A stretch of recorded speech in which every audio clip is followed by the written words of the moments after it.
చూడండి, మన జీవితంలో 4 విషయాలు మనం మరలా తిరిగి తేలేము. అవి ఏంటి అంటే, మొదటిగా వేసిన బాణం, రెండవదిగా జార విడిచిన అవకాశం, మూడవదిగా గతించిన సమయం, మరి నాలుగవదిగా పలికిన మాట.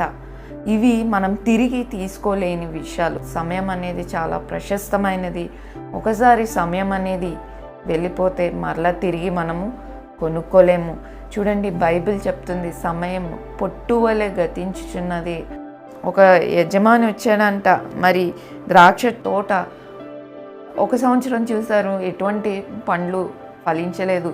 3 సంవత్సరాలు చూసి ఫలించండిగా ఉంది. మరి ఎందుకు ఈ చెట్టు, ఈ భూమి అంతా కూడా నాశనం అయిపోతుంది ఈ చెట్టు వల్ల, కాబట్టి దీనిని నరికివేయము అన్నప్పుడు ఆ తోటమాల ఏమంటాడో చూడండి. ఇది ఈ సంవత్సరం ఉండని అని బతిమలాడు